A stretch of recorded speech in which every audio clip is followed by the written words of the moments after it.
जय राधा माधव कुंज बिहारी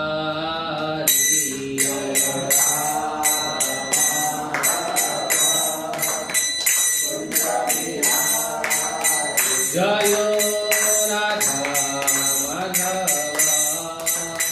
कुंज बिहारी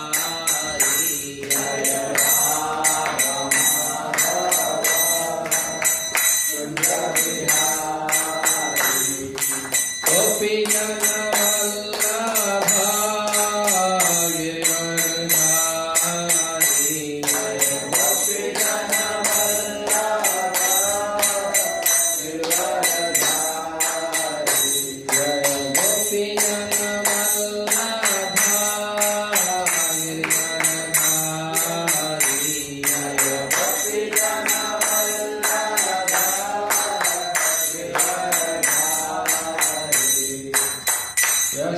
यशोदानंदन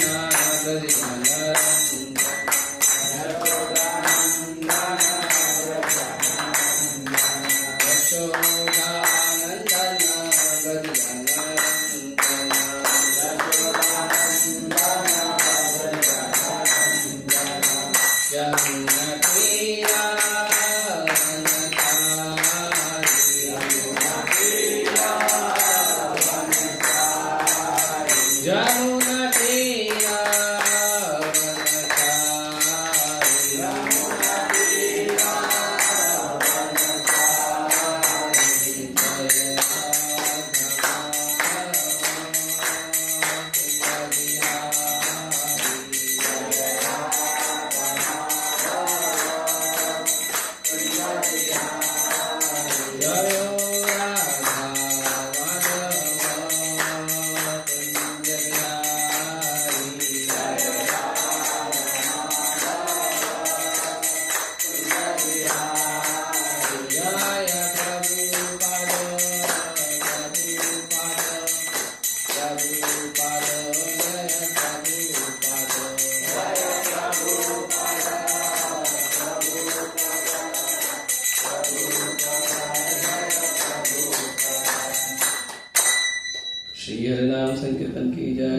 प्रभुपाद की जय। ओम नमो भगवते वासुदेवाय। ओम नमो भगवते वासुदेवाय। ओम नमो भगवते वासुदेवाय। ओम नमो भगवते वासुदेवाय। ओम नमो भगवते वासुदेवाय। ओम नमो भगवते वासुदेवाय। हरे कृष्ण। आज हम पढ़ेंगे श्रीमद् भागवतम स्कंद 2 अध्याय 3 और श्लोक संख्या 19। ठीक है, जिनको निकालना है निकाल लो मोबाइल में। 2, 3, 19 भागवतम 2, 3, 19।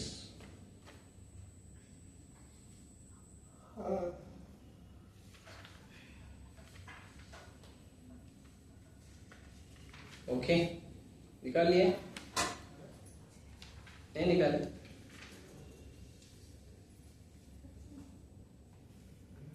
नहीं निकाले? निकाल लिए?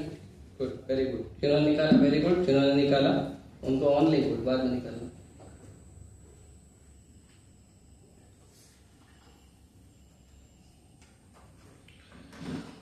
ओके,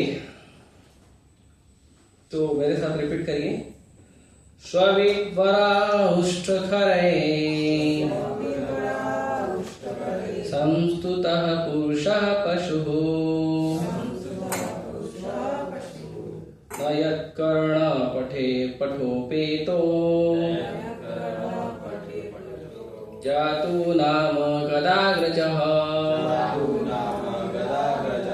स्वविद्वराहुष्ट खरे संस्तुतः पुरुषः पशुः न यत्कर्ण पठोपेतो जातु नाम गदाग्रजः। स्वविद्वराः उष्ट्रखरे संस्तुतः पुरुषः पशुः न यत्कर्ण पठोपेतो जातु नाम गदाग्रजः। अनुवाद और तात्पर्य।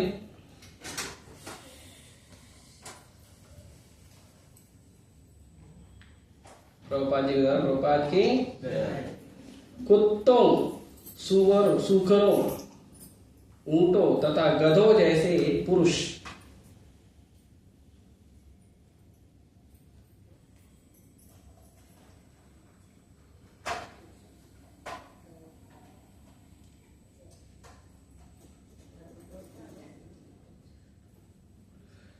वापस रिपीट करो।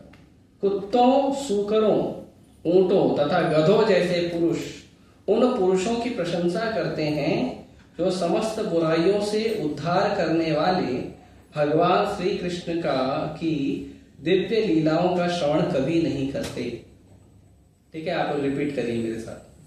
कुत्तों, सूकरों, ऊंटों, गधों जैसे पुरुष उन पुरुषों की प्रशंसा करते हैं जो समस्त बुराइयों से उद्धार करने वाले भगवान श्री कृष्ण की दिव्य लीलाओं का कभी भी श्रवण नहीं करते। स्पेशल है आज। तात्पर्य, जन सामान्य को थोड़ा बड़ा है, मैं पढ़ता हूं, धैर्य रखिए, जल्दी जल्दी पढ़ूंगा, जल्दी हो जाए। ठीक है, तब तक आप लोग एक नींद मार सकते हैं। समझ में नहीं आएगा तो लोग सो जाते हैं। ऐसे लोगों की आदत होती है, जब बोलेंगे ओम नमो भगवते वासुदेवाय तो लोग सो जाते हैं, और जो बोलेंगे महाप्रसाद गोविंद तो उठ जाते हैं, है ना। उसका भी फायदा है। जयदेव फोन कर रहा है, देखो क्यों कर रहा है। तात्पर्य, जन सामान्य को यदि जीवन के उच्चतर आध्यात्मिक मूल्यों के विषय में सुव्यवस्थित रूप से शिक्षा नहीं दी जाती तो वे पशुओं से ज्यादा अच्छे नहीं हैं। और इस श्लोक में उनकी समता कुत्तों, शूकरों, ऊंटों तथा गधों से की गई है। आधुनिक विश्वविद्यालय की शिक्षा एक तरह से मनुष्य को कुकरों की मनोवृत्ति प्रदान करती है, जिससे किसी बड़े मालिक की सेवा की जाए। तथाकथित शिक्षा को पूरी कर लेने के बाद तथाकथित शिक्षित व्यक्ति किसी नौकरी के लिए द्वार द्वार कुत्तों की भांति घूमते रहते हैं और उनमें से अधिकतर यह कह के धुतकार दिए जाते हैं कि कोई स्थान नहीं है। जिस प्रकार कुत्ते उपेक्षित पशु है और एक रोटी टुकड़े के लिए अपने स्वामी की आज्ञा पूर्वक सेवा करते हैं, उसी प्रकार मनुष्य भी पर्याप्त फल पाए बिना स्वामी की आज्ञा का पालन करता है। जो लोग खाने के मामले में कोई विवेक नहीं बरतते और सभी प्रकार की सड़ी गली वस्तुएं खाते हैं, वे शूकर तुल्य हैं। शूकरों को मल खाना बहुत पसंद है। इस तरह मल पशु का विशेष प्रिय खाद्य है।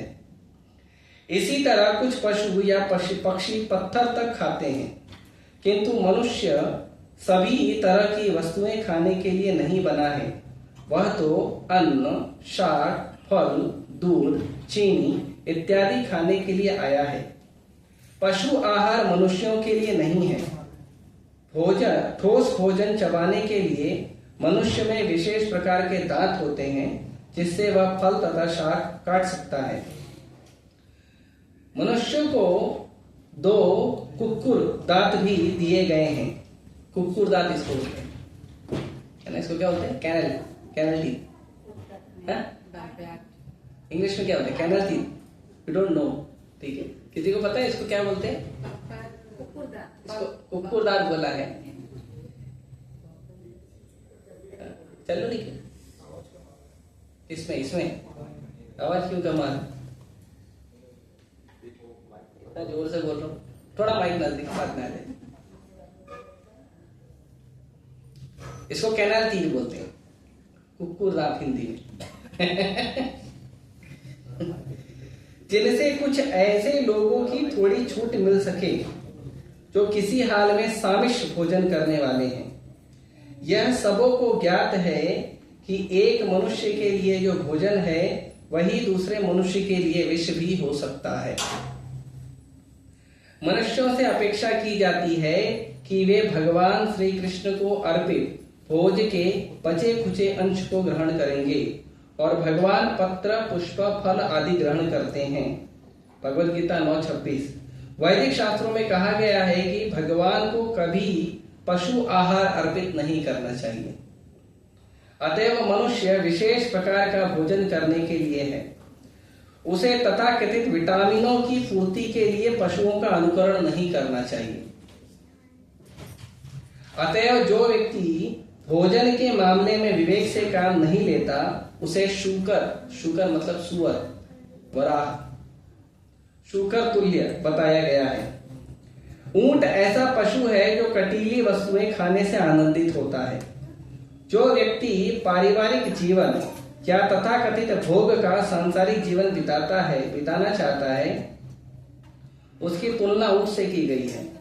भौतिकतावादी जीवन कांटों से भरा हुआ है।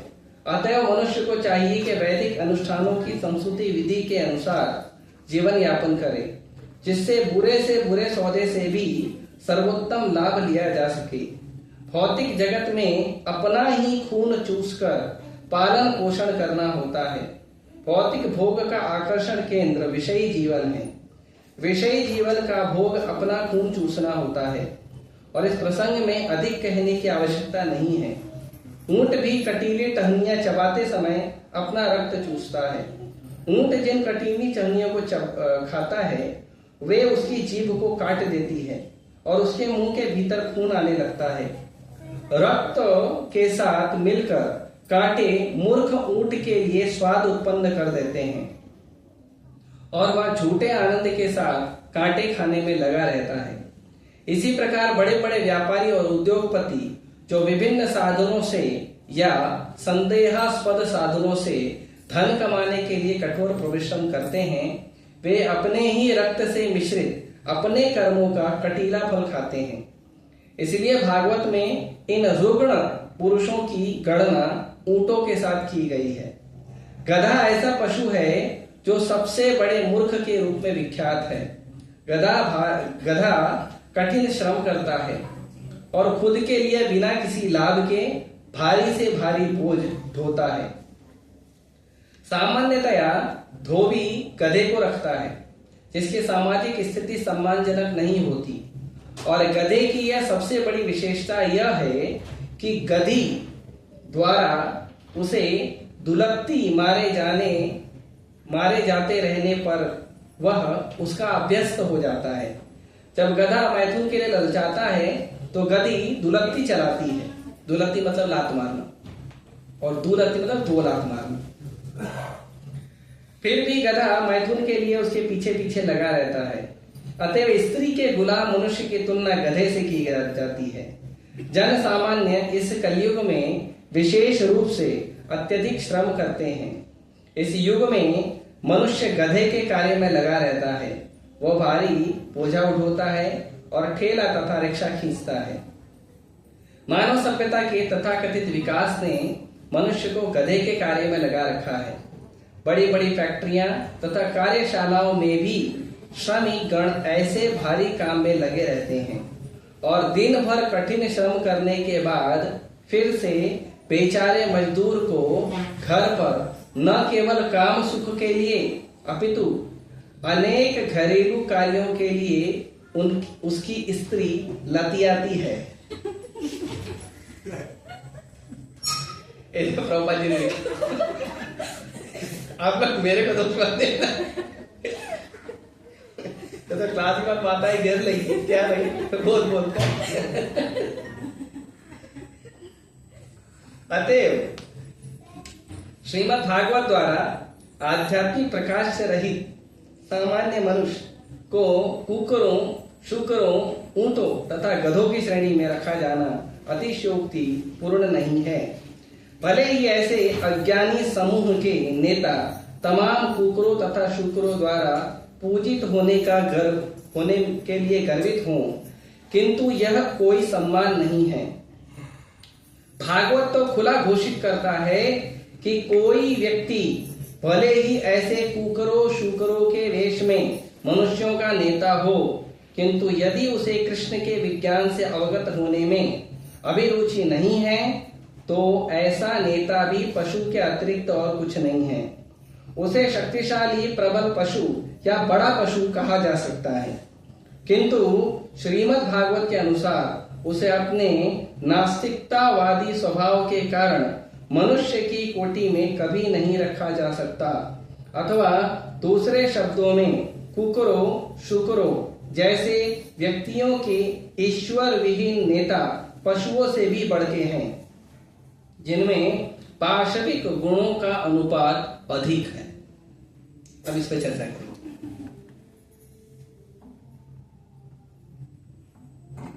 पहले ही बता देता हूं, जिनको अच्छा लगे शिक्षाओं को सीखने का प्रयास करना, जिनको बुरा लगे वहां प्रसाद काउंटर लगेगा, 2 पूड़ी ज्यादा खा लेना, ठीक है। और मेरे पास पर्सनल क्वेश्चन मतलब भागवत से रिलेटेड कोई क्वेश्चन पूछना, ठीक है। ओम अज्ञानतिमिरन्धस्य ज्ञानाञ्जनशलाकया चक्षुरुन्मीलितं येन तस्मै श्रीगुरुवे नमः। श्रीचैतन्यमनोभीष्टं स्थापितं येन भूतले स्वयं रूप कदा मह्यं ददाति स्वपदान्तिकं। वन्देऽहं श्रीगुरुं श्रीयुतापतिकमलं श्रीगुरून् वैष्णवांश्च श्रीरूपं साग्रजातं सहगण रघुनाथान्वितं तं सजीवं साद्वैतं सावधूतं परिजनसहितं कृष्ण चैतन्य देवं श्रीराधा कृष्ण पादान् सहगण ललिता श्री विशाखान्वितांश्च। नमो विष्णुपादाय कृष्ण पृष्ठाय भूतले श्रीमते भक्ति वेदांत स्वामी निति नामिने। नमस्ते सारस्वते देवे गौरवाणी प्रचारिणे निर्विशेष शून्यवादी पाश्चात्य देशतारिणे। नमो विष्णुपादाय कृष्ण पृष्ठाय भूतले श्रीमते भक्ति सिद्धांत सरस्वती नामिने। श्रीवार्षभानवी देवी दयिताय कृपाब्धये कृष्ण संबंध विज्ञान दायिने प्रभवे नमः। माधुरोज्ज्वल प्रेमाण्य श्रीरूपानुग भक्तिता श्री गौर करुणा शक्ति विग्रहाय नमोस्तुते। नमस्ते गौरवाणी श्रीमूर्तये दीनतारिणे रूपानुग विरुद्धा सिद्धांत त्वांतहारिणी नमो गौरक्षोराय साक्षात् वैराग्य मूर्तये विप्रलंबर सांबोधे पादांबुजाय ते नमः। नमो भक्ति विनोदाय सच्चिदानंद नामिने गौर शक्ति स्वरूपाय रूपानुगवराय ते गौराविर्भाव भूमे स्वं निर्दिष्टा सज्जन प्रिय वैष्णव सार्वभौम श्री जगन्नाथाय ते नमः। वाञ्छाकल्पतरुभ्यश्च कृपा सिन्धुभ्य एव च पतितानां पावनेभ्यो वैष्णवेभ्यो नमो नमः। नमो महावदन्याय कृष्ण प्रेम प्रदायते कृष्णाय कृष्ण चैतन्य नाम्ने गौतुषे नमः। पंचतत्वात्मकं कृष्णं भक्तरूप स्वरूपकं भक्तावतारं भक्ताख्यं नमामि भक्तशक्तिकं। हे कृष्ण करुणा सिंधु दीनबंधु जगत्पते गोपेश गोपिका कांत राधा कांत नमोस्तुते। चैतां सुरतरुर्पंगो मम मंदामतिर्गति वत्सर्वस्य पादाम्बोजो राधा मदन मोहनो दिव्य वृंदारण्य कल्पद्रुमादः श्रीमद् रत्नागार सिंहासनस्थौ श्रीमद् राधा श्री गोविंद देव पृष्ठालिभि सेवमानो स्मरामि। श्रीमान् वासरसारम्भी वंशी वट्टतः स्थितः कर्षन् वेणुसनैर्गोपी गोपीनाथाय श्रीस्तुनः। तप्त कांचन गौरांगी राधे वृंदावनेश्वरी वृषभानुसुते देवी प्रणमामि हरिप्रिये। जय श्री कृष्ण चैतन्य प्रभु नित्यानंद श्री अद्वैत गदाधर श्रीवासादि गौर भक्तवृंद। हरे कृष्णा कृष्णा कृष्णा हरे हरे हरे राम राम राम हरे।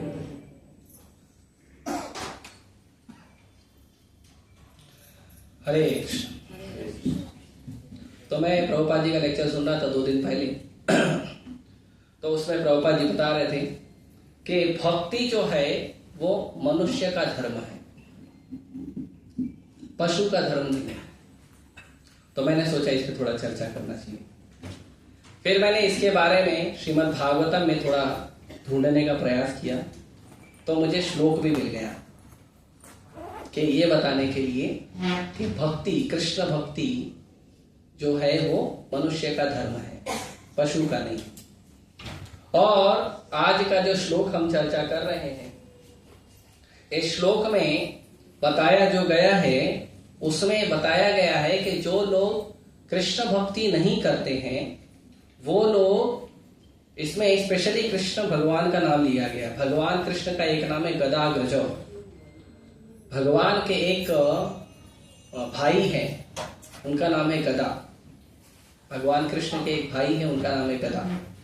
और कृष्ण से छोटे हैं, कृष्ण उनसे बड़े हैं, इसीलिए कृष्ण का नाम है गदा अग्रज, मतलब गदा के बड़े भाई। ठीक है। और यहाँ पे तात्पर्य में गदाग्रज का अनुवाद कुछ और किया गया है। हाँ, यहाँ पे तात्पर्य में समस्त बुराइयों से उद्धार करने वाले भगवान बताया है। ठीक है, तो ऐसा है। तो भगवान कृष्ण का जो व्यक्ति नाम रूप गुण लीला न सुनता है, न चर्चा करता है और न ही इस बारे में भगवान की कोई भक्ति करता है, वो व्यक्ति को भागवतम का आज का श्लोक बता रहा है कि वो लोग कम से कम 4 प्रकार के पशुओं में से एक हैं। तो पहला पशु बताते हैं, क्या है? श्वविड वराह। तो जो वराह है, वराह तो ऐसे भगवान का अवतार का नाम है, वराह देव। पर वराह जो है वो सुअर को कहते हैं। और सुअर जो है वो श्वविड मतलब, जो विड मतलब मन होता है। मन मतलब जो हम लोग निकास कर देते हैं ना, सुबह सुबह निकाल देते हैं जिसको, उसको विड कहते हैं। विड या मल, वो उसको कहते हैं। तो जो सुअर है वो आपने देखा होगा ज्यादातर उसको मल पसंद है। फिर उष्ट का नाम दिया गया। उष्ट मतलब ऊंट। श्वविड वराह उष्ट मतलब ऊंट। उसके बाद नाम दिया है खरय मतलब गधा। खरय मतलब गधा। और श्व मतलब श्वान मतलब कुत्ता। ये 4 लोगों का कैटेगरी दिया है और कहते हैं, तो कोई बोलेगा नहीं ऐसा थोड़ी है, समाज में तो हम देखते हैं अरे लोग इतने पढ़े लिखे हैं, बड़े बड़े ऑफिसर हैं, बड़े बड़े नेता हैं, आप ऐसे कैसे बोल सकते हो कि वो कुत्ते हैं, गधे हैं और ऊंट हैं और सुअर हैं, ऐसे कैसे बोल सकते हो? इतने बड़े बड़े नामी गिरामी लोग हैं, समाज में उनका नाम है। तो आज के श्लोक में कह रहे हैं कि ये लोग उन लोगों के द्वारा ही, ये जो समाज के बड़े बड़े लोग हैं, ये उन लोगों के द्वारा ही इनकी पूजा होती है जो इनके जैसे हैं। मतलब समाज में जो लोग जिस प्रकार से हैं उसी प्रकार के लोगों को वो वोट देते हैं, उसी प्रकार के व्यक्ति को अपना नेता चुनते हैं। अभी कोई देवता है या भक्त है तो नेता भक्त को चुनेगा, कोई असुर है तो नेता असुर को चुनेगा। वैसे ही जो पशु की वृत्ति रखने वाले समाज के लोग हैं वो नेता भी पशु जैसा ही चुनते हैं। ठीक है, तो ये 4 जो जानवर हैं इनका जो गुण बताया है मैं थोड़ा शॉर्ट में बताता हूं, फिर शुरू करते हैं हम कि क्यों ऐसा कहा गया है कि भक्ति जो है मनुष्य का धर्म है। कभी कभी कुछ लोग बोलते हैं कि क्या आप कृष्ण भक्ति करते हो, ये कृष्ण भक्ति थोड़ी सब लोग करते हैं, तो उनको बताना चाहिए देखो क्या है, सब लोग कर नहीं सकते ना, क्योंकि सब लोग मनुष्य नहीं है। जो मनुष्य है वो कृष्ण भक्ति करता है, या जो अपने आप को मनुष्य समझता है वो कृष्ण भक्ति करता है। मतलब जो व्यक्ति अपने आप को, जो व्यक्ति कृष्ण भक्ति नहीं करता है, मतलब वो खुद को भी मनुष्य नहीं समझता है। बात पच रही है, कुछ डाइजेस्ट हो रही है? आप लोग देखो कभी कभी लोग टी शर्ट पे लिखते हैं आई एम ए डॉग, लिखते हैं ऐसा, क्यों वो अपने आप को कुत्ता बोल रहा है? चेतना वैसी। आप लोगों ने देखा होगा कभी कभी टी शर्ट लोग पहनते हैं उस पर लिखते हैं, है ना? तो 4 जो गुण बताए हैं, तो पहला एक गुण बताए हैं श्व, श्व मतलब कुत्ता। तो कुत्ते का गुण बताए हैं कि जो कुत्ता है वो दर दर की ठोकरें खाते रहता है, कहीं उसको रोटी मिलती है, कहीं उसको डंडा मिलता है। ज्यादातर उसको डंडा मिलता है, रोटी कम मिलती है, क्योंकि रोटी एक दो जगह मिल गई तो क्यों घूमेगा डंडा खाने के लिए? नहीं घूमेगा ना, कुत्ते को तो डंडा पसंद नहीं है, रोटी पसंद है, तो खाने के लिए घूमता है। जब वो खाने के लिए, तो उसको ज्यादातर डंडा मिलता है, रोटी कम मिलती है। वैसे ही पढ़ लिख के बड़े इस कॉलेज में, स्कूल में पढ़ाई करके हम लोग एक डिग्री का नाम का पेपर ले लेते हैं, और पेपर लेके हम कंपनी ऑफिस घूमते हैं, और हमको हर जगह जैसे कुत्ते को धुतकारा जाता है वैसे इंसानों को भी धुतकारा जाता है। यहाँ पे जॉब नहीं है, जाओ यहां से, आपके लिए यहाँ पे काम नहीं है, जाओ यहां से। और वो भूखा प्यासा यहाँ भटकते रहता है। आप देखें जब कोई इंटरव्यू के लिए घूमता है, उसको जॉब नहीं लगती तो कैसे भटकता है वो, है ना? भटकते रहते हैं लोग, बड़ी बड़ी लंबी लंबी लाइन लगाते हैं। फिर लाइन लगाने के बाद उनका जब नंबर आता है, तो नंबर आने के बाद किसी का इंटरव्यू लिया जाता है, किसी को बिना इंटरव्यू के भगा दिया जाता है। और जिनका इंटरव्यू लिया भी जाता है उनका first round, second round, third round, fourth round, fifth round, ऐसे राउंड घुमाते रहते। एक तो जन्म मृत्यु का राउंड अलग, ऊपर से इंटरव्यू का राउंड अलग। ऐसे पशु के कुत्ते की तरह घूमते रहते हैं, पशु वृत्ति। हमको जॉब मिलेगा, मालिक जॉब देगा, मालिक जॉब देगा, मालिक जॉब देगा। और फिर जब मालिक जॉब देता है तो थोड़े से पैसे के लिए, थोड़ी सी इनकम के लिए बहुत सारा बोझ उठाते हैं, बहुत मेहनत करते हैं, है ना? एक उदाहरण। दूसरा उदाहरण दिए हैं वराह, श्व विड वराह। तो वराह जो है अलग अलग होते हैं। एक जंगली वराह होता है, जंगली मतलब जो जंगल में रहता है, और एक वो जंगली वराह जो है वो पशुओं का शिकार करता है। और जो विड वराह मतलब जो मल खाने वाला वराह है। तो जो मल खाने वाला वराह है वो यहां वहां घूमता है और कुछ भी खा लेता है। कोई भी वस्तु कितना भी सड़ा गला हो, मल हो, उसको अच्छा लगता है। प्रभुपाद जी बोलते हैं आप उसको देसी घी का हलवा दो, वो नहीं खाएगा, वो जाके मल ही खाएगा। तो एक बार प्रभुपाद जी के शिष्यों ने ट्राई भी किया था उसको ऐसा बुलाया था इधर आओ। वो आया, उसको देसी घी का हलवा दिए, तो उसने हलवा को सूंघा, भक्त को देखा, फिर हलवा सूंघा, फिर भक्त को देखा, फिर हलवा सूंघा, फिर भक्त को देखा, यू टर्न मारा सीधा गटर में। फिर उसको हलवा खाया नहीं। तो भक्त लोग बोले सही बात है, प्रभुपाद जी सही बोलते हैं। तो वो मल खाता है। तो इनकी तुलना उन लोगों से की जाती है जो लोग खाने पीने में नियम नहीं रखते हैं। ये खाने पीने का नियम मनुष्यों के लिए है, ये खाना है ये नहीं खाना है।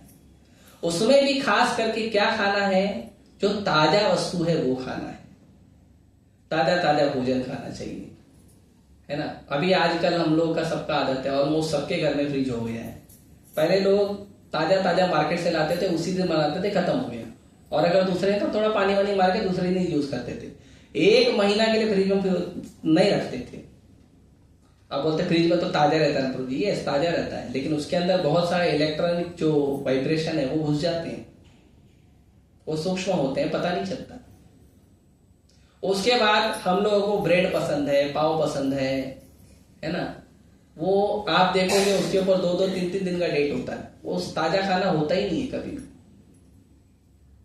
कभी ताजा खाना नहीं। पुराने लोग कहते थे कि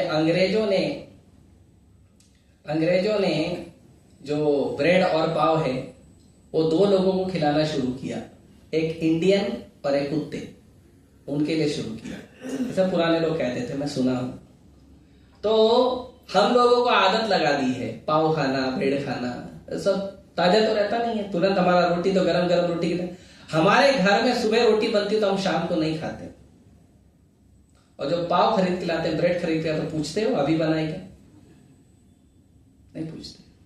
उसमें भी उसका जो आटा है उसको 1 दिन पहले बनाना पड़ता है, क्योंकि अगर फर्मेंटेशन नहीं होगा, किण्वन क्रिया नहीं होगी तो वो बनेगा ही नहीं, उसके अंदर वो सॉफ्ट भाव आएगा नहीं, है ना। उसको किण्वन क्रिया करना पड़ता है। तो वो हमारा खाना आदत है। उसके बाद कुछ लोग मांस भी खाते हैं, कुछ लोग सड़ा गला भी खाते हैं, जैसे दारू है। एक बार यहाँ पे हमारा स्टूडेंट लोग का उत्कर्ष कैंप हो रहा था, गर्मी में कैंप होता है बॉयज का, उनको हम शिक्षा उक्षा देते हैं। तो कैंप में बता रहे थे दारू नहीं पीना चाहिए, दारू पीना गलत बात है। तो उसको समझ में नहीं आ रहा था, वो मंदिर में कई सारे भक्तों को पूछा, और भक्त लोग समझा रहे हैं, नहीं समझ रहा। तो फिर वो बोला नहीं, मेरा प्रश्न का उत्तर तो मुझे चाहिए, आप ऐसे कैसे बोल रहे हो।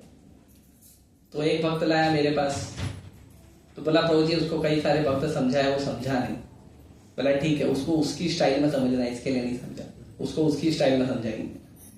तो मैंने उसको पूछा कि अगर आपके घर में आप चावल खाते हो? बोला हाँ खाते हो। तो मैंने कहा अगर आपके घर में आपको जो चावल दिया जाता है, उस चावल को 1 हफ्ता बनाने के बाद 1 हफ्ता रख के उसके बाद आपको देंगे तो खाओगे? उसको पानी डाल के दे देंगे, खाओगे? कौन कौन खाएगा? हाथ उठाओ। नहीं खाओगे? कोई नहीं खाएगा ना? सच्ची? दारू क्या होता है? चावल को 6-6 महीना सड़ाया जाता है, गेहूं को 6-6 महीना सड़ाया जाता है, 2-2 साल सड़ाया जाता है। बोलते हैं एप्पल वाइन, एप्पल का सड़ा हुआ पानी होता है। ग्रेप वाइन, ग्रेप का सड़ा हुआ पानी होता है। ये सत्य बता रहा हूं, किसी को अगर संशय है ना, जाके फैक्ट्री में चेक कर लेना। यूपी वाले कितने यहाँ पे? हाथ उठाओ। यूपी वाले, आप लोग ने महुआ का बनते हुए देखा? हाँ। कैसे बनता है? ताजा ताजा बनाते, गरम गरम, हाँ, टोमेटो सूप की तरह नहीं, एकदम बेकार, पूरा सड़ जाता है। 3-3 महीना, 4-4 महीना, 6-6 महीना, 1-1 साल, 2-2 साल, वो उसी का जूस होता है, उसको पीते। और तो और ये पढ़े लिखे लोग, उस पर लिखा रहता है फर्मेंटेड बियर, उस पर लिखा रहता है, दारू की बोतल पे लिखा रहता है फर्मेंटेड लिकर। फर्मेंटेड मतलब सड़ा हुआ, फर्मेंटेशन जो शब्द है ना, गूगल करके ढूंढ लो, उसमें लिखा रहता है फर्मेंटेड। वो पढ़ने के बाद भी पीते हैं। ये पढ़े लिखे लोगों का ना थोड़ा सिस्टम अलग है। वो तंबाकू पे लिखा रहेगा कि तंबाकू आपके स्वास्थ्य के लिए हानिकारक है, फिर भी खाते हैं, थोड़ा लाओ। वो खैनी पे लिखा रहेगा, गुटखा पे लिखा, फिर भी मांग के खाते हैं। ये पढ़े लिखे लोग थोड़े उल्टे हैं। जिस चीज पे लिखा रहेगा तुम्हारे स्वास्थ्य के लिए हानिकारक वही खाएंगे, और सब्जी में जाके ढूंढेंगे, सब्जी में, फल में, अनाज में जाके ढूंढेंगे, अरे हाइब्रिड है, अरे ये तो केमिकल डाला हुआ है। और जो तुम पैकेट का फूड खाते हो, पैकेट का फूड, जो पैकेट का खाना खाते हो, वो तो बहुत बढ़िया बनाया रहता है, उसकी किचन में तो आप रोज जाके चेक करते हो सफाई। हाँ, जो डेयरी में दूध आता है उसमें तो हम चेक कर लेते हैं पानी मिला है, और जो पैकेट में दूध आता है जाके चेक करते हो कितना केमिकल मिला है? बिल्कुल नहीं पूछते, बिना भेदभाव के लाओ दबाओ। ये पेट नहीं है, ये क्या है? डस्टबिन, जो मिला डाल देगा, है ना। इसके लिए इसकी तुलना जो है सूअर से की गई, कि जो खाने पीने में नियम नहीं बरतते हैं उनकी तुलना सूअर से की गई। ठीक है। तीसरा है ऊंट। ऊंट मतलब, ऊंट जो क्या करता है, ऊंट को ऐसे तो आप कुछ खाना पीना दोगे तो खाता तो है, लेकिन ऊंट को पसंद है कटीला, कांटे वाला जो फल होता है या कांटे वाली जो झाड़ियां होती है वो उसको पसंद है। तो क्यों पसंद है? क्योंकि जब वो कांटे वाला खाता है तो क्या होता है, उसका ही मुंह कट जाता है, उसका जीभ कट जाता है, और उसका जो जीभ कटता है तो उससे गरम गरम उसी का खून उसको मुंह में मिलता है, और उसको क्या लगता है ये झाड़ी कटी है, इसमें से रस निकल रहा है, ऐसा ऊंट को लगता है। तो ऐसे ही बता रहे हैं कि जो भौतिक संसार है, जो भगवान की भक्ति के बिना संसार है, उसमें इतने सारे कांटे हैं, जीवन में इतने कष्ट हैं, लेकिन भौतिकतावादी व्यक्ति जो है भगवान की भक्ति से विहीन इन कांटों को भी सुख समझकर जीता है, और इतना मेहनत करता है, सुबह शाम 10 घंटा, 12 घंटा, 14 घंटा, ट्रेन का धक्का, बस का धक्का, कितना कष्ट सहता है, पूरा उसका पसीना खून सब सूख जाता है, और फिर भी वो बोलता है कि मैं अपने लाइफ को एंजॉय कर रहा हूं। खुद को पालने के लिए, घर को पालने के लिए पूरा जीवन सूख जाता है उसका,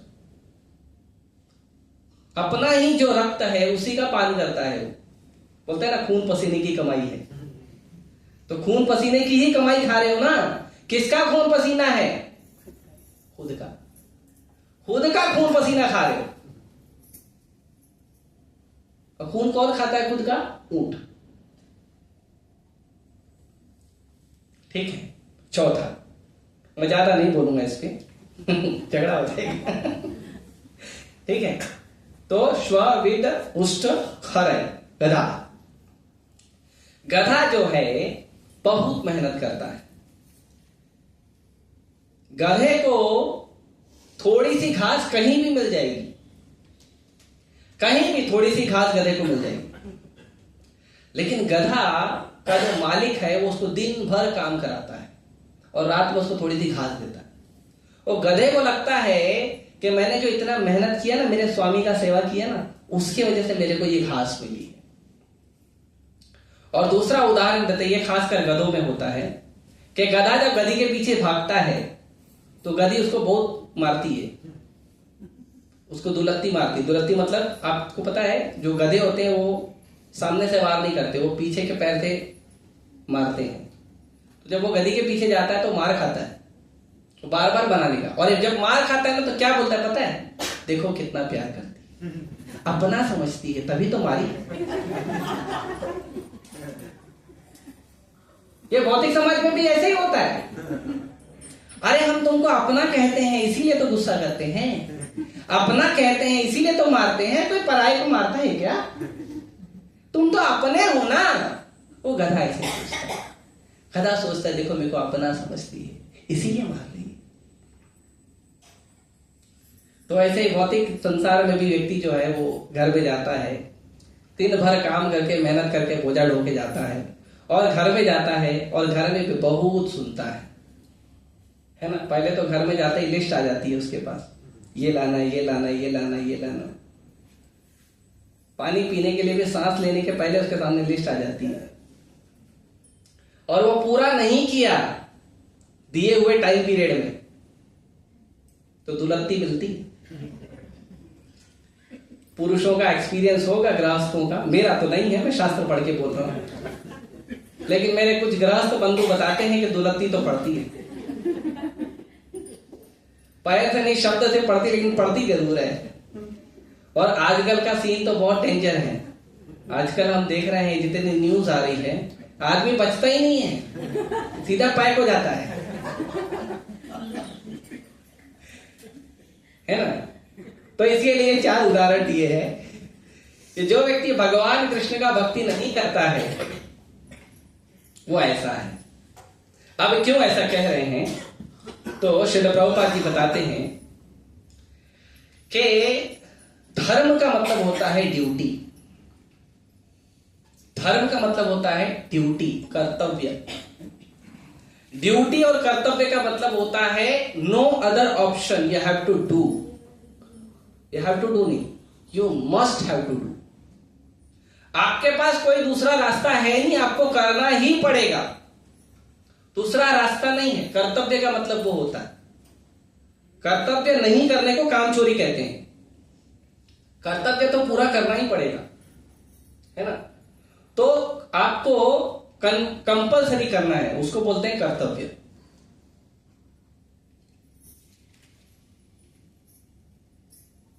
कर्तव्य 2 प्रकार के होते हैं। एक होता है शरीर के लिए कर्तव्य, ये जो शरीर है ना, हड्डी, मांस, चमड़ा, खून से बना हुआ, एक कर्तव्य इसके लिए होता है। एक कर्तव्य होता है आत्मा के लिए। 2 कर्तव्य होते हैं। कभी कभी कुछ लोग बोलते हैं, अरे माता पिता के लिए कर्तव्य करो, पत्नी के लिए करो, पति के लिए करो, क्या भगवान के लिए करते हो, है ना। तो उनको पता नहीं। एक कर्तव्य होता है शरीर के लिए या शरीर से जुड़े लोगों के लिए, और एक कर्तव्य होता है आत्मा के लिए, क्योंकि आप शरीर नहीं हो, आप आत्मा हो। आपको शरीर दिया गया है आपके कर्म अनुसार। तो जो शरीर का कर्तव्य होता है और जो आत्मा का कर्तव्य होता है, उसको कहते हैं वर्णाश्रम धर्म। क्या कहते हैं? वर्णाश्रम धर्म। वर्णाश्रम धर्म जो है वो भक्ति नहीं है। कभी कभी लोगों को भ्रम हो जाता है कि वर्णाश्रम धर्म भक्ति है। वर्णाश्रम धर्म और भगवान की सेवा, ये दोनों अलग चीज है। वर्णाश्रम धर्म आपको भगवान की सेवा में सहयोग करता है, लेकिन वर्णाश्रम धर्म भगवान का भक्ति नहीं है। तो वर्णाश्रम धर्म में 4 वर्ण होते हैं, 4 आश्रम होते हैं। डिटेल है, थोड़ा धीरे धीरे बता रहा हूं, समझने का प्रयास करो। 4 वर्ण होते हैं, 4 आश्रम होते हैं, इसके लिए कहते हैं वर्ण आश्रम। 4 वर्ण होते हैं। वर्ण को कहते हैं ब्राह्मण, क्षत्रिय, वैश्य, शूद्र। ये वर्ण है, ये शरीर के लिए बने हैं। जो व्यक्ति पढ़ा लिखा है, वेद शास्त्र पुराण पढ़ा लिखा है, वो व्यक्ति क्या करेगा, अपना जीवन यापन या जो भी अपना कार्य है वो कैसे करेगा, खुद पढ़ाई करेगा, दूसरों को पढ़ाएगा, पठन पाठन। उसके बाद यजन याजन, खुद यज्ञ करेगा, भगवान की यज्ञ करके सेवा करेगा, दूसरों को भी यज्ञ करके देगा। पठन पाठन यजन याजन। दान प्रतिग्रह, किसी ने अगर उसको दान दिया है तो वो स्वीकार करेगा और किसी को वो भी दान देगा। सब ब्राह्मण पंडित का मतलब ये खाली लेना, लेना नहीं, देना भी। दान प्रतिग्रह, दान लेना भी और देना भी। तो ये जो है ब्राह्मण का काम। क्षत्रिय का काम है कि भाई किसी का पौरुष वगैरह ज्यादा मजबूत है, शरीर वगैरह बहुत सुंदर है, अच्छा है, तो वो क्या करेगा, समाज की रक्षा करेगा। जैसे मिलिट्री है, पुलिस है, होमगार्ड है ना, तो समाज की रक्षा करते हैं। पीएसएफ है, सीआरपीएफ है, आरपीएफ है, तो ये समाज के रक्षा के लिए तो क्षत्रिय कहलाते हैं। उसके बाद वैश्य, वैश्य मतलब जो धंधा बिजनेस व्यापार करते हैं। तो धंधा बिजनेस व्यापार में स्पेशली इंपॉर्टेंट है गाय की सेवा करना और खेती करना। बिजनेस का मतलब होता है गाय की रक्षा करना और खेती करना, और गाय से और खेती से जो प्राप्त होता है उसका बिजनेस करना, उसको वैश्य बोलते हैं। मोबाइल बनाना और कंप्यूटर बनाना और रोडवेज बनाना, रेलवेज बनाना, फैक्ट्री बनाना, ये बिजनेस नहीं है, इसको बिजनेस नहीं कहते हैं। अब लोग उसको नाम दे दिए हैं बिजनेस का, वो कम बुद्धि का प्रमाण है, लेकिन वो बिजनेस नहीं है। वैश्य का मतलब होता है कृषि, गोरक्ष, वाणिज्यम, वैश्य कर्म स्वभावजम। खेती करना, गाय की सेवा करना, और खेती और गाय से जो वस्तु प्राप्त होती है, दूध, अनाज, उसका बिजनेस करना। ठीक है, ज्यादातर जो डेयरी प्रोडक्ट वाले हैं वो बिजनेस है, बाकी बिजनेस नहीं। उसके बाद जो शूद्र मतलब जो व्यक्ति ब्राह्मण नहीं बन सका, जो व्यक्ति क्षत्रिय नहीं बन सका, जो वैश्य नहीं बन सका, वो क्या करेगा? नौकरी करेगा, जॉब करेगा। क्या करेगा? नौकरी करेगा, जॉब करेगा। या जो धंधा व्यापार भी करेगा, वो किसके लिए करेगा? ब्राह्मण, क्षत्रिय, वैश्य के लिए करेगा। किसी का कोई लोहे का काम करेगा, कोई लकड़ी का काम करेगा, कोई मिट्टी का काम करेगा, है ना। इस तरह से तो ये जो रोडवेज बनाना, रेलवेज बनाना, मोबाइल बनाना, कंप्यूटर बनाना, फ्रिजेस बनाना, ये क्या है? ये शूद्र का काम है, ये बिजनेस नहीं है। ठीक है, तो ये चार जो है ये शरीर के लिए है, शरीर पालने के लिए लोग ऐसा करते हैं। और आत्मा का धर्म है भागवत धर्म। आत्मा भगवान का अंश है। ममैवांशो जीवलोके जीवभूत सनातन। आत्मा जो है भगवान का अंश है, कृष्ण का अंश है। इसीलिए आत्मा को कृष्ण की सेवा करनी चाहिए, और कृष्ण की सेवा के लिए जो हमारा कार्य है वो करना चाहिए। कृष्ण की सेवा के लिए वो है आत्मा का धर्म। तो भगवान के हम अंश हैं, भगवान हमारे स्वामी हैं, भगवान हमारे दाता हैं, उन्होंने ही हमें सब कुछ दिया है। ये जो हम कहते हैं संसार में आके माँ बाप, भाई बहन, पति पत्नी, बच्चे, मित्र, बंधु, कौन दिया? आप ऊपर एप्लीकेशन लेटर लिखे थे क्या? कौन दिया? भगवान दिए ना। आप थोड़े एप्लीकेशन लेटर लिखे थे, ऐसा मम्मी चाहिए, ऐसा पापा चाहिए, ऐसा घर चाहिए, घर में फ्रिज होना चाहिए, वॉशिंग मशीन होना चाहिए, आप लिखे थे? आप बोले थे मुझे चांदी के चम्मच वाले घर में पैदा करना, अंबानी के, अडानी के, टाटा बिरला के। नहीं, मेरे को सड़क के पास पैदा करना। बाप पिछले जन्म में बहुत अमीरी देखी थी, अभी हम सड़क के बाजू में पैदा होंगे, गरीबी देखेंगे। हाँ, आप लिखे थे ऐसा? झोपड़पट्टी में पैदा करना, बिल्डिंग में पैदा करना, 1 BHK का घर होना चाहिए, आप लिखे थे ऐसा ऊपर? कोई नहीं लिखा था। हमारे कर्मानुसार, भगवान की कृपा के अनुसार हमें प्राप्त हुआ। तो ये भगवान देते हैं हमें। कभी कभी कुछ लोग बहस करते हैं, क्यों भगवान की सेवा करना है, इसकी करो, उसकी करो, उसकी करो। कौन दिया? सब कौन दिया है? सब भगवान दिए, और कोई नहीं दिया है। इसीलिए जो सर्वेपरि भगवान है, जो सबके स्वामी है, पहला उनका सेवा करना चाहिए। अभी आप लोग ने नरसिम्हा मूवी देखा सबने? किसने नहीं देखा? ठीक है, जाके देख लो। मैं देख के आया आज, बहुत अच्छा है। ठीक है, अकेले नहीं गया था, पूरे मंदिर के ब्रह्मचारी भक्त गए थे। मेरे स्टेटस पे देख लेना फोटो। तो उसमें उसको कोट करके बता रहा हूं, लेकिन ये सत्य है। तो जो हिरण्यकशिपु बोलता है कि तुमको क्या अपने पिता का स्नेह नहीं, अपने पिता का प्रेम नहीं दिखता? तो प्रहलाद महाराज बोलते हैं कि तुम तो मेरे एक ही जन्म के पिता हो, लेकिन कृष्ण हर जन्म के पिता है। और कृष्ण न केवल मेरे पिता हैं, कृष्ण तुम्हारे भी पिता हैं।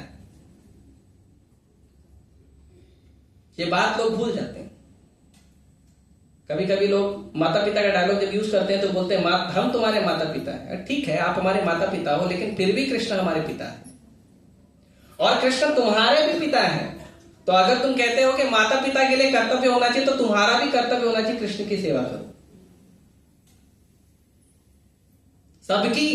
सबका कर्तव्य है कि कृष्ण की सेवा करें। और यही भगवान चैतन्य महाप्रभु ने कहा है, जीवेर स्वरूप होए कृष्णेर नित्यदास। हमारा जो स्वरूप है, हमारा जो ओरिजिनल काम है, वो है कृष्ण की सेवा करना। अब जैसे उदाहरण लीजिए, ये आंख है। अब ये जो आंख है, ये आंख का क्या काम है? आंख का क्या काम? देखना है ना। जो भी चीज नजर आ रही है, उसका रंग है, रूप है, देखकर माइंड को इंफॉर्मेशन भेजना, राइट, बुद्धि को इंफॉर्मेशन, यही काम है आंख का। अगर आंख ये काम नहीं कर सकता है तो हम क्या कहेंगे? आंख खराब है। आंख खराब है तभी तो नहीं देख पा रहे, नहीं देख पा रहे तभी खराब है। तो आंख का जो कार्य है वो है वस्तुओं को, रूप को, रंग को देखकर उसका इंफॉर्मेशन शरीर को भेजना। और अगर आंख वो काम नहीं कर पा रहा है तो हम बोलते हैं आंख बीमार है। ऐसे कुछ लोगों को मोतिया बिंदु हो जाता है तो हम बोलते हैं ना उसका आंख बीमार है ना। अभी जैसे ये हाथ है, ये हाथ का क्या काम है? शरीर का सेवा करना। अगर ये हाथ शरीर का सेवा नहीं कर पा रहा है तो हम क्या बोलते हैं? हाथी कैसा है? बीमार है। तभी तो नहीं कर पा रहा, नगमान में फ्रैक्चर हो गया, वो सेवा नहीं कर सकता। ऐसे कह तो आ चिल्लाए है ना, तो नहीं कर सकता, तो मतलब बीमार है। या किसी का नस वस घूम जाता है तो उठा नहीं पाता है, हाथ यूज नहीं कर पाता, मतलब बीमार है। वैसे ही जीवात्मा का जो स्वरूप है, ओरिजिनल जो रूप है, वो है अपने स्वामी कृष्ण की सेवा करना। अगर जीवात्मा भगवान की सेवा नहीं करता है मतलब जीवात्मा बीमार है। इसीलिए इस संसार को कहते हैं भव, और इस संसार में रहने वाले लोग कहते हैं भव रोगी। ये संसार को भव रोग कहते हैं। रोग, रोग मतलब बीमारी। और इस संसार में जो लोग रहते हैं, कितने भी अच्छे व्यक्ति हो, लेकिन आप संसार के अंदर हो मतलब आप भव रोगी हो। इस संसार में भव रोगी हो, आप रोगी हो। आप कब ठीक होगे? जब आप इस संसार से निकल जाओगे। जब तक आप संसार में रहोगे तब तक आप रोगी हो, तब तक आप बीमार हो। तो अपने आप को ठीक करना बहुत जरूरी है। और ये जो कृष्ण भावनामृत है, ये जो कृष्ण भक्ति है, ये हमें ठीक करने का तरीका है। इसीलिए हमारा ओरिजिनल कार्य क्या है? हमें कृष्ण की सेवा में लगना चाहिए। कृष्ण के बारे में सुनो, कृष्ण का नाम जप करो, कृष्ण के ग्रंथों को पढ़ो, कृष्ण का नाम का प्रचार करो। अपना 24 घंटा साल के 365 दिन इस तरह से बनाओ कि कृष्ण की सेवा में लग सके। आपका जो भी काम है उस काम को कृष्ण की सेवा में लगाओ। ये करेंगे तो हम धीरे धीरे बीमारी से ठीक हो जाएंगे, और नहीं करेंगे तो हम में बीमारी होगी। अच्छा, अब ये भी प्रश्न कभी कभी उठेगा कि अगर रोग है तो रोग का लक्षण भी होता है। जैसे शरीर गर्म हो गया, तो शरीर गर्म हो गया मतलब शरीर के अंदर बुखार है, इसीलिए शरीर गर्म हो गया। लक्षण होता है ना, कोई रोग है तो रोग का लक्षण होता है ना। जैसे किसी को लूज मोशन हो रहा है या उल्टी हो रही, मतलब पेट बीमार है, तो बीमार है तो उसका लक्षण भी होता है। तो अगर हम रोगी हैं तो उसका लक्षण क्या है? उसका लक्षण है काम, क्रोध, लोभ, मोह, मद, मत्सर।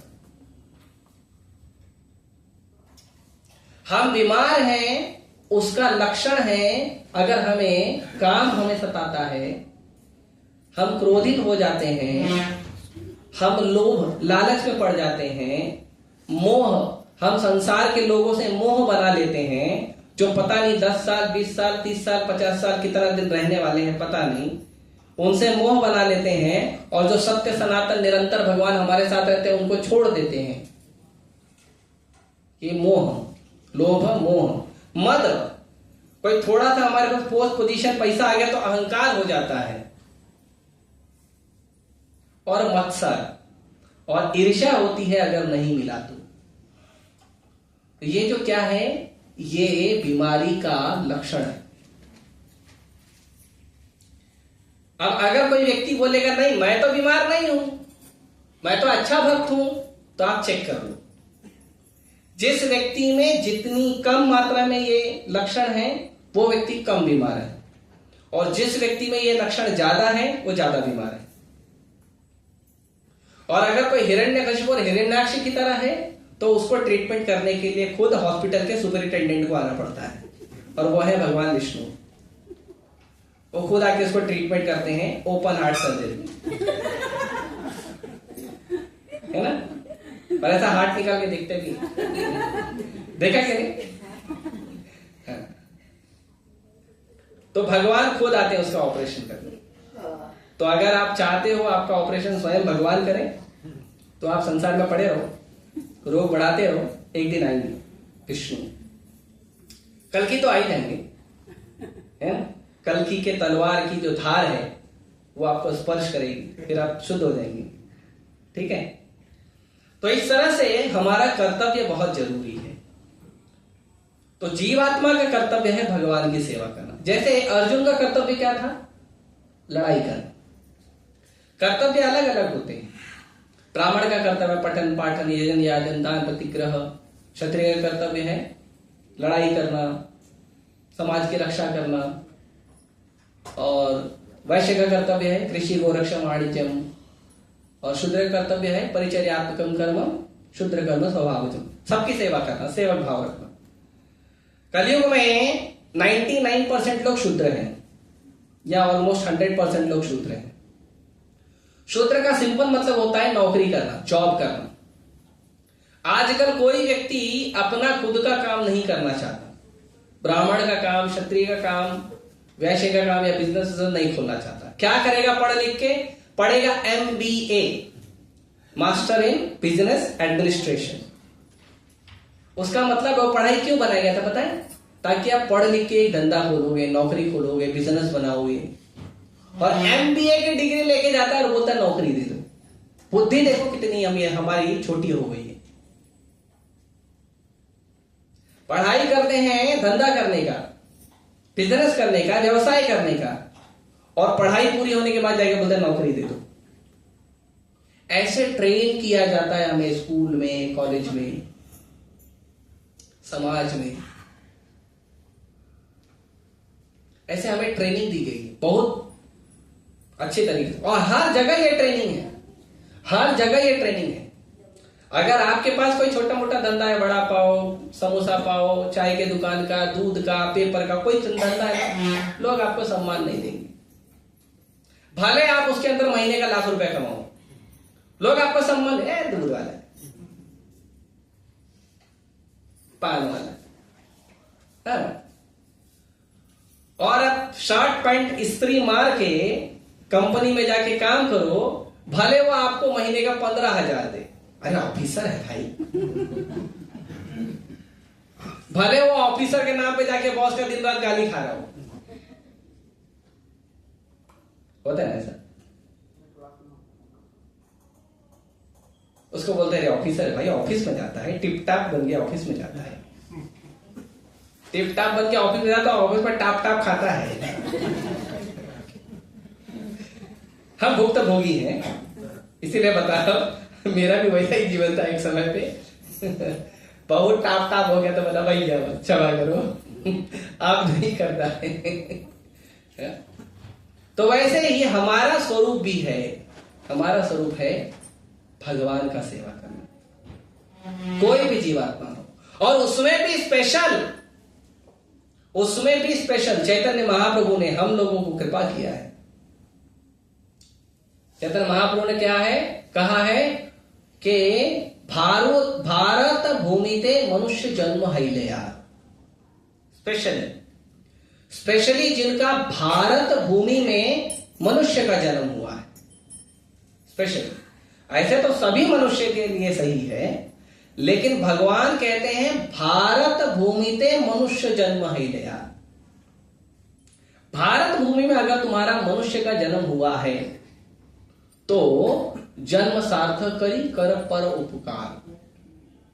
अपना जन्म सार्थक करो और परोपकार करो। जन्म सार्थक कैसे करो? कृष्ण भक्ति करो, अपना भव रोग दूर करो। और आप रोग मुक्त हो गए हो तो आप दूसरों को प्रचार करो। जैसे अभी काफी पढ़े लिखे लोग हैं यहां पे, अमेरिका के पास क्या है जिसका वो बहुत प्रचार करता है? न्यूक्लियर। हाँ, बम है, गोला है, बारूद है, उसका ज्यादा प्रचार करता है। वो हर देश को बोलता है मेरे पास एक मिसाइल है, मेरे पास एक ये है, वो सब उसी का प्रचार करता है। जापान टेक्नोलॉजी, चाइना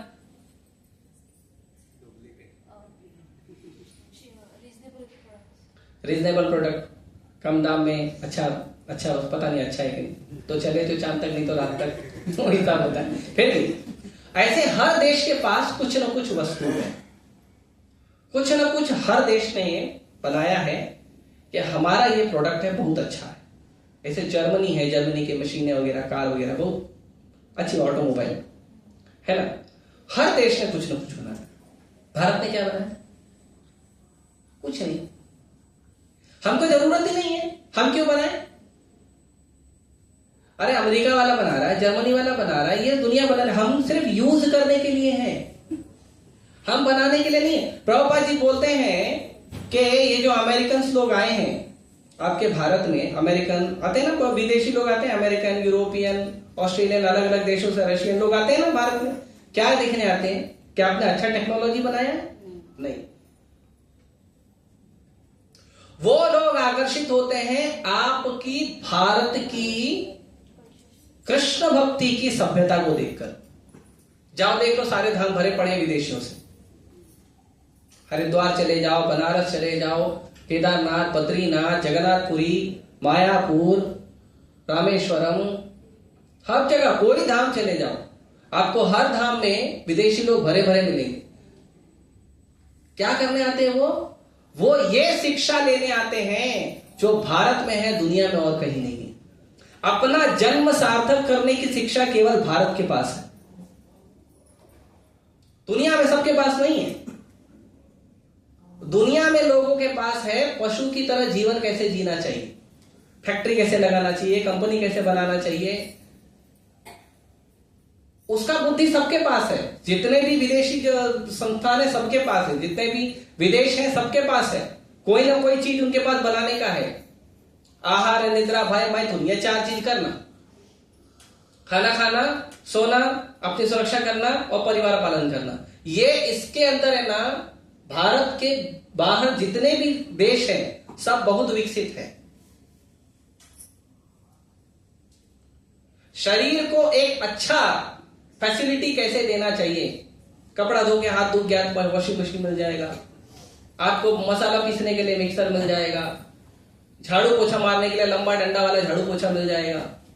झाड़ू पोछा का आजकल मशीन हो गया, स्टेशन पे घूमता है, देखते हो आप, सब मिल जाएगा आपको।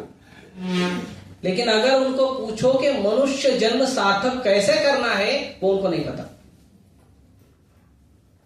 वो आपको भारत में किसी धाम में बिना पढ़ा लिखा एक ब्राह्मण बता देगा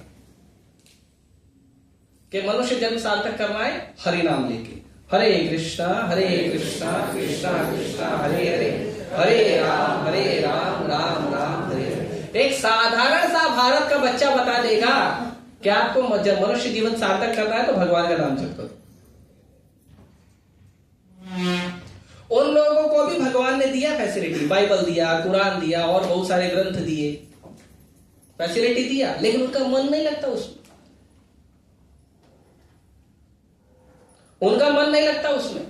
जीसस ने जो शिक्षाएं दी उसी का पालन नहीं करते। क्या करें? और हमको भारत में आके सिखाते हैं, आओ तुमको चंगाई महोत्सव करेंगे, तुमको ठीक करेंगे, उसको लेके आओ इस्कॉन में, हम ठीक करते हैं। तुम्हारे अमेरिका देश में जाके प्रभुपाद जी सबको ठीक करके लेके आए इधर, और वो आके भारत में सिखाते हम तुमको ठीक करेंगे। और कुछ भारत के बुद्धू लोग सुन भी लेते हैं, मान भी लेते हैं इस बात को, हाँ सही बात है, तुम ठीक करो। कैसे ठीक करोगे? ऐसे टच करोगे तो इलेक्ट्रिक करंट लग जाएगा, वो आप ठीक कर दो। बुद्धू लोग बहुत है, थोड़ा पैसा मिल गया एक्टिंग करने लगते हैं। उसको मालूम नहीं है तुम थोड़ा पैसा दोगे, थोड़ा अनाज दोगे तो आज एक्टिंग करेंगे, कल देना बंद कर तो फिर यूटर्न मार के आ जाएंगे अंदर, धर्म वापस ही।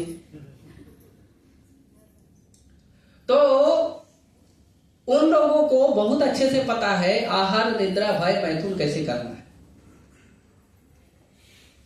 अगर आप लोग सोचोगे आहार, निद्रा, भय, मैथुन करने में आप उनको टक्कर दे दो या उनकी बराबरी कर दो तो आप कम बुद्धिमान हो। आपको उनको देना है आहार निद्रा भय मैथुन से ऊपर की वस्तु। क्या है वो? क्या है वो? आहार निद्रा भय मैथुनम च सामान्य एतद पशुभिर नराणम धर्मो हि तेषाम अधिको विशेषो धर्मे नहीं ना पशुभिर समान। आहार निद्रा भय मैथुन ये चार चीज जो है मनुष्य और पशु में समान है।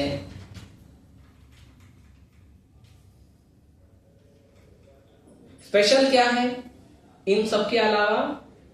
तो है धर्म। धर्म अधिक है। तो धर्म में कौन सा धर्म? भागवत धर्म अधिक है। और अगर वो भागवत धर्म का पालन नहीं करते हैं तो धर्म में नहीं ना पशुभिर समान। ये सब चीटिंग धर्म नहीं। हमारे धर्म में आ जाओ आपको अच्छा खाने मिलेगा, हमारे धर्म में आ जाओ अच्छी दवा मिलेगी, हमारे धर्म में आ जाओ आपको ये फैसिलिटी मिलेगी, वो फैसिलिटी मिलेगी, हमारे धर्म में आ जाओ आपको स्वर्ग लेके जाएंगे। ये सब चीटिंग धर्म है। ये सब ओरिजिनल धर्म नहीं है। श्रीमद् भागवतम के दूसरे श्लोक में, पहला स्कंद पहला अध्याय दूसरे श्लोक में कहते हैं धर्म प्रोचित कैटव अत्र परम निर्मत्सराणाम सताम। ये भागवत धर्म जो है इसमें से सारे चीटिंग धर्म को झाड़ू मार के हटा दिया गया है। और ये भागवत धर्म जो है वो परम निर्मत्सर लोगों के लिए है।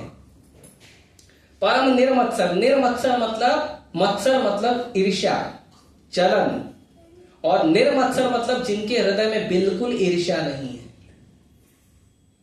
आप समाज में ऐसा व्यक्ति ढूंढ के लाओ जिसके हृदय में ईर्ष्या नहीं है, वो समाज में किसी धर्म से आकर्षित नहीं होगा, केवल भागवत धर्म से आकर्षित होगा। देखिए भागवत धर्म उन लोगों के लिए बना है। तो भागवत धर्म जो है उसमें से कैटव, कैटव मतलब चीटिंग, तो चीटिंग करने वाले धर्मों को साइड कर दिया गया है। हिंदू धर्म में भी है चीटिंग धर्म। क्या है? कर्मकांड। ये देवी की पूजा करो ये मिलेगा, ये बाबा की पूजा करो ये मिलेगा, यहाँ पे माथा फोड़ो वो ये मिलेगा, यहाँ नारियल तोड़ो यहाँ ये मिलेगा, लड्डू चढ़ाओ ये करो। ये सब कर्मकांड में लोग डालते हैं। आपको अच्छा स्वास्थ्य चाहिए इसकी पूजा करो, शक्ति चाहिए इसकी पूजा करो, धन चाहिए इसकी पूजा करो, विद्या चाहिए इसकी पूजा करो। लेकिन कोई एक तो होगा जो सुपरमार्केट है, जहां पे सब कुछ मिलता हो, धन भी मिलता हो, हमको पढ़ाई भी मिलती हो, स्वास्थ्य भी मिलता हो। कोई एक तो होगा। वो एक का प्रयास क्यों नहीं करते? ऐसे अलग अलग देवी देवता अलग अलग मटेरियल देते हैं, सामान देते हैं। अलग अलग देवी देवता का अपना अपना दुकान है, सब अपना अपना सामान देते हैं। लेकिन कोई एक तो होगा सुपरमार्केट जिसके पास सारा प्रोडक्ट मिलता है, वो है कृष्ण। एकला ईश्वर कृष्ण आर सर्वभृत्या।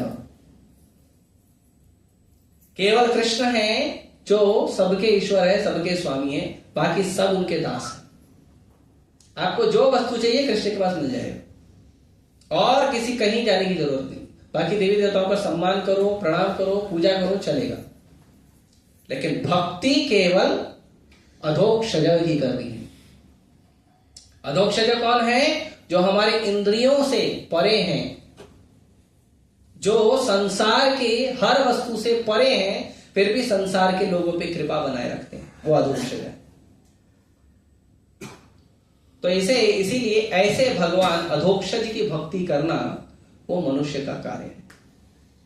तो इसीलिए जो भक्ति है या जो धर्म है वो मनुष्यों के लिए है। यदि आपको मनुष्य बनना है या मनुष्य की तरह व्यवहार करना है तो आपको कृष्ण भक्ति सीखना चाहिए और कृष्ण भक्ति करना चाहिए। और अगर आप कृष्ण भक्ति नहीं करते हो तो भागवत उन्हें कहता है द्विपाद पशु। द्वि मतलब दो, पाद मतलब पैर, पशु मतलब जानवर। क्या हो गया? तीनों को जोड़ो, दो पैरों वाला जानवर। यही बात भीष्म पितामह कहते हैं, धर्मे नहीं ना पशुभिर समान। यदि आप धर्म का पालन नहीं करते हो, भागवत धर्म का, तो आप पशु के समान। इसीलिए जो भागवत धर्म है या भगवान कृष्ण की भक्ति है, ये मनुष्यों का काम है, ये पशुओं का काम नहीं। तो इसीलिए हमें इसका पालन करना चाहिए। एक वैष्णव आचार्य कहते हैं, कभी कभी कुछ लोग संसार में आते हैं और चीटिंग धर्म में फंस जाते हैं, या आहार निद्रा पाए मैथुन जो शरीर की आवश्यकता है उसमें फंस जाते हैं। तो उसको कहते हैं वैष्णव आचार्य, लाभ न हईले इथे घटी ना जंजाल, कि मैं संसार में आया ये सोच के कि कुछ फायदा मिलेगा, जीवन के अंत में पता चला कि मैं जंजाल में फंस गया हूं और मेरा सिर्फ घाटा हुआ है। ये मनुष्य शरीर हमें मिला है, ये क्यों मिला है? प्रहलाद महाराज कहते हैं मनुष्य शरीर क्या है? अध्रुवम अर्थदम। अध्रुवम मतलब टेम्पररी है, कब खत्म हो जाएगा पता नहीं, लेकिन अर्थदम, लेकिन ये शरीर ऐसा शरीर है जिससे आप परम भगवान को प्राप्त कर सकते हो। आप देवता के शरीर में नहीं प्राप्त कर सकते हो, ब्रह्मा के शरीर में प्राप्त नहीं कर सकते हो, लेकिन मनुष्य शरीर में कृष्ण भक्ति करके प्राप्त कर सकते हो, जो देवताओं को भी दुर्लभ है।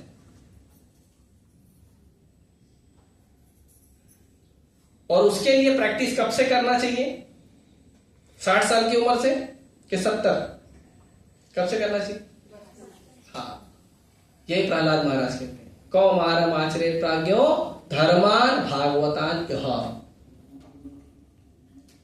ये जो भगवान की भक्ति है, कौमारम आचरेत प्राज्ञो, कौमार मतलब 5 साल की उम्र। 4 साल की उम्र जो होती है वो पौगंड होती है, 5 साल की उम्र कुमार होती है। तो 5 साल की उम्र को कहते हैं कौमार। तो कौमार आचरित प्राज्ञों, कौमार अवस्था में ऐसा आचरण करना चाहिए। विद्वान लोग, बुद्धिमान लोग, प्राज्ञों बुद्धिमान लोग कहते हैं क्या करना चाहिए? धर्म का पालन करना चाहिए। कौन सा धर्म? हिंदू, मुस्लिम, क्रिश्चियन, मनुष्य, जानवर, कौन सा धर्म? धर्मान भागवतान इहा, भगवान को जानने वाला धर्म, भगवान की सेवा करने वाला धर्म, भगवान को प्रेम करने वाला धर्म जो है वो धर्म करना चाहिए।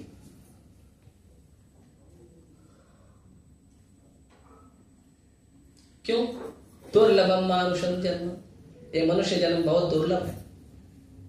कैसे दुर्लभ है मैं बताता हूं, और बता के मैं यहां पे रुकता हूं। हालांकि कई चीजें हैं पर हम ज्यादा खींचेंगे,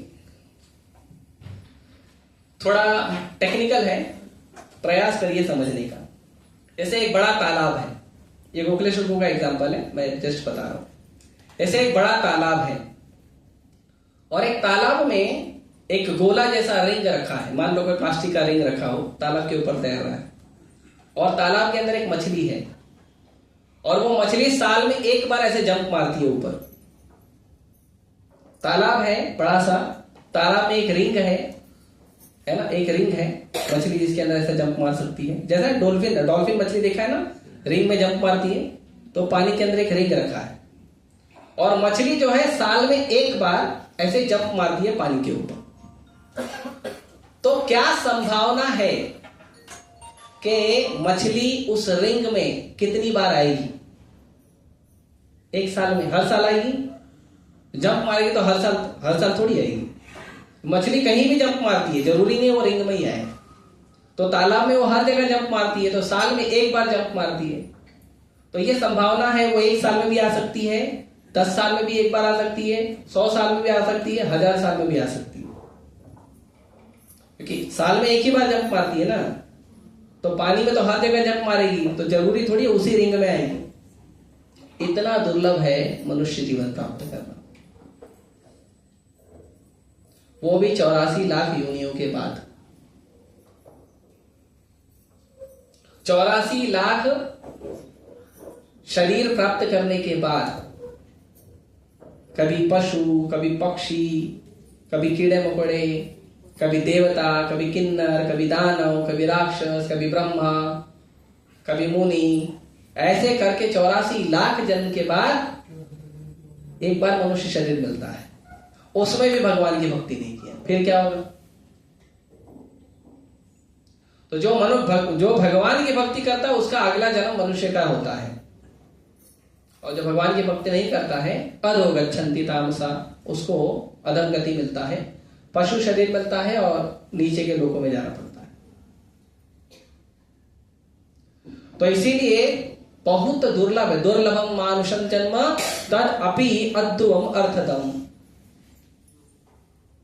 एक तो दुर्लभ भी है, दूसरा अद्भुतम भी है। एक तो दुर्लभ भी है और पता नहीं कब छूट जाएगा। कई सारे लोग जन्म लेते हैं, जन्म लेते ही मर जाते हैं। कुछ जन्म लेते हैं 1-2 साल के बाद मर जाते हैं। कुछ जन्म लेते हैं 5 साल 10 साल 20 साल, पता नहीं कब मर जाते हैं। जरूरी नहीं है हर आदमी सेंचुरी हिट करेगा, और आज के टाइम में तो सेंचुरी हिट करने वाला कोई है ही नहीं। जो 50 मार लेता है, हाफ सेंचुरी मार लेता है, उसकी तो पूजा करने लगते हैं लोग। भाई इतना खींच लिया भाई ने, है ना तब। और वो बोलता है मैं 50 के बाद भक्ति करूंगा, है ना, 5 साल की उम्र से। तो इसीलिए भगवान का भक्ति बहुत जरूरी है, और ये केवल मनुष्य का काम है। यदि हमें मनुष्य बनना है, मनुष्य बनकर मनुष्य की तरह व्यवहार करना है, तो उसके लिए हमें करना चाहिए कृष्ण भक्ति, है ना। भक्त कहलाना मतलब मनुष्य कहलाना, नहीं तो देवी देवता भी हमें पसंद नहीं करते। ठीक है, मैं यही रोकता हूं। किसी का प्रश्न है तो एक प्रश्न लेते हैं और फिर हम लेक्चर रोकते हैं। हरे कृष्णा। यस, किसी का कोई प्रश्न है?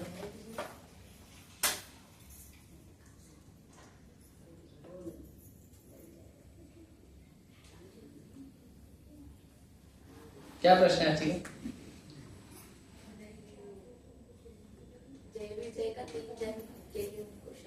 हाँ, वो 3 जन्म कौन से? नहीं, 2 बता रहे, तीसरा या ओके। जो जय विजय है, आप आउट ऑफ सिलेबस पूछ रहे, फिर बता रहा हूं। जय विजय है, जय विजय का पहला जन्म है हिरण्याक्ष और हिरण्यकशिपु, वो आपको महाअवतार मूवी में मिल जाएगा। ठीक है। दूसरा जन्म है रावण और कुंभकर्ण, और तीसरा जन्म है शिशुपाल और दंतवक्र। ठीक है। उसके बाद वो लोग वापस आ गए भगवान के पास। ठीक है। यस, और कोई क्वेश्चन सिलेबस से रिलेटेड? यस माता। कभी-कभी दिल एक बोलता है, दिमाग एक बोलता है, सेलेक्ट करना थोड़ा सा टफ हो जाता है।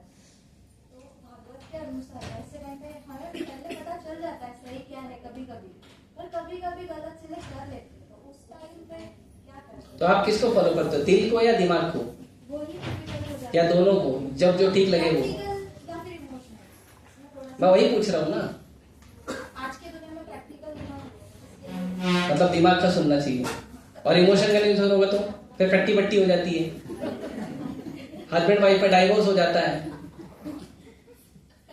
होता है कभी-कभी तो। है ना।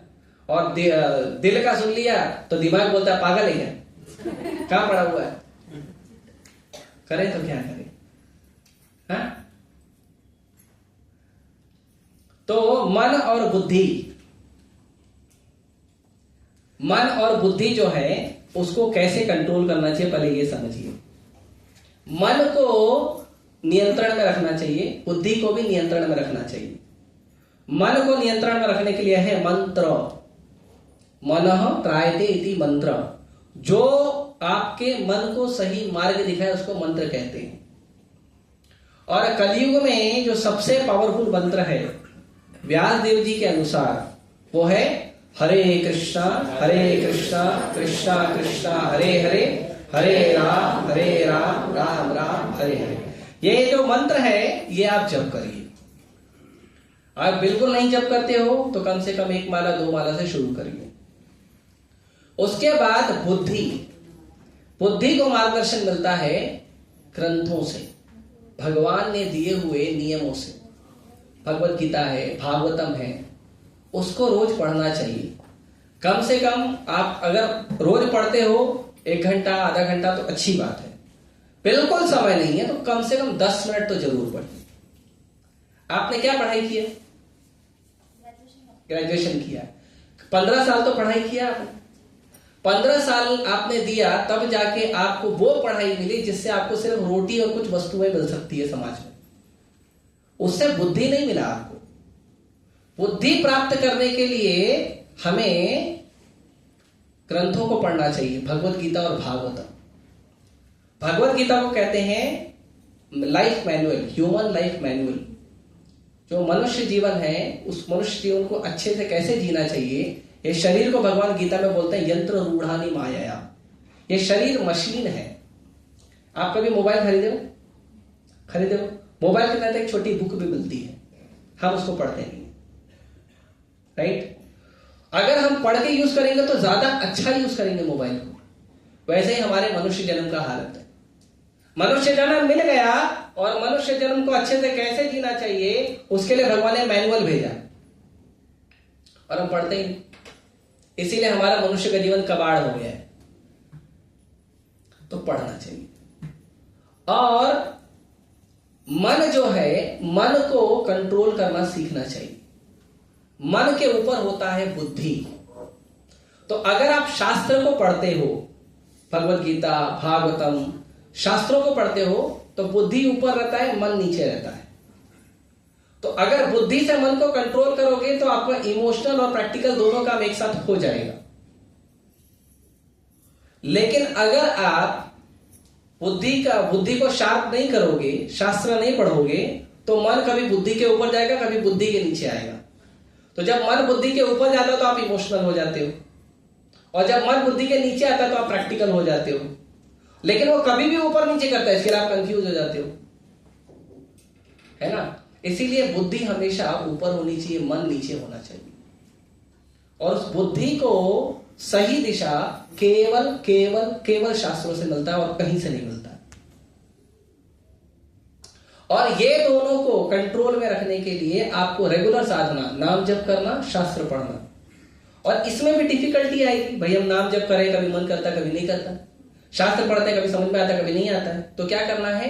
तो एक व्यक्ति जो साधना पहले से कर रहा है उसके मार्गदर्शन में करना चाहिए। तो अगर ये तीन चीज करेंगे, नाम जप करना, शास्त्र पढ़ना और एक भक्त के मार्गदर्शन में करना, ये सब, तो धीरे धीरे हमारा जीवन सुलझ जाता है। नहीं तो हमारा जीवन हमेशा उलझा रहेगा और इसको कोई नहीं बचा सकता। और ये जो हमारा मन है ना, ये मन हमें एक दिन हमारे काल से मिला देता है। इसके लिए शास्त्र में कहा है, मन एवं मनुष्याणाम कारणम बंध मोक्षये। मन ही है जो आपके जीवन में बंधन का कारण बनता है, मन ही है जो आपको मुक्ति के द्वार पे लेके जाता है। इसीलिए भगवान कहते हैं, बंधुर आत्मनस्तस्य ये आत्मया आत्मना जिता अनात्मनस्तु शत्रुत्वे वर्तेत आत्मा शत्रुवत्। ये जो आपका मन है ना, ये आपका शत्रु भी बनता है, मित्र भी बनता है। ये आपका मन आपका शत्रु तब होता है जब आप मन की सुनते हो, और मन आपका मित्र तब है जब मन आपकी सुनता है। तो इसीलिए हमको मन को मित्र बनाना मतलब भगवान के दिए हुए निर्देशानुसार मन को अपने जीवन में कार्य में लगाना चाहिए। तो वो हमें भगवान की ओर लेके जाएगा और हमारा जीवन सुलझेगा, और नहीं तो जीवन उलझा ही रहेगा। आज के समय पे सबसे बड़ी परिस्थिति लोगों की प्रगति के नाम पे दुर्गति जो हुई है, वो इसलिए हुई है क्योंकि लोग मन का सुनते हैं या कलुषित, कंटामिनेटेड माइंड, कलुषित बुद्धि का सुनते हैं। किसी की बुद्धि शुद्ध नहीं है, सबके मन में है काम, क्रोध, लोभ, मोह, मद, मत्सर। चाहे वो बड़े से बड़ा नेता ही क्यों ना हो, बड़े से बड़ा पढ़ा लिखा क्यों ना हो, बड़े से बड़ा बिजनेस इंडस्ट्रियलिस्ट क्यों ना हो, सबका मन भरा हुआ है कचरे से। और हमको लगता है हम भी प्रगति करके वैसे ही बनेंगे पशु की तरह। नहीं, हमें शास्त्र का पालन करना चाहिए। इसीलिए साधु के पास कुछ नहीं भी होता तो भी वो खुश होता है, और बड़े बड़े नेता बिजनेसमैन के पास सब कुछ होता तो भी दुखी रहते हैं। रावण की लंका में रावण दुखी था सब कुछ होने के बावजूद, और विभीषण सुखी था केवल राम का नाम लेके। हिरण्यकशिपु त्रिलोक विजयी राजा था, 14 भुवन उसके अंडर में आते थे, इंद्र, चंद्र, वरुण, वायु उसके यहाँ पे सब्जी काटते थे, झाड़ू लगाते थे, और वो दुखी था।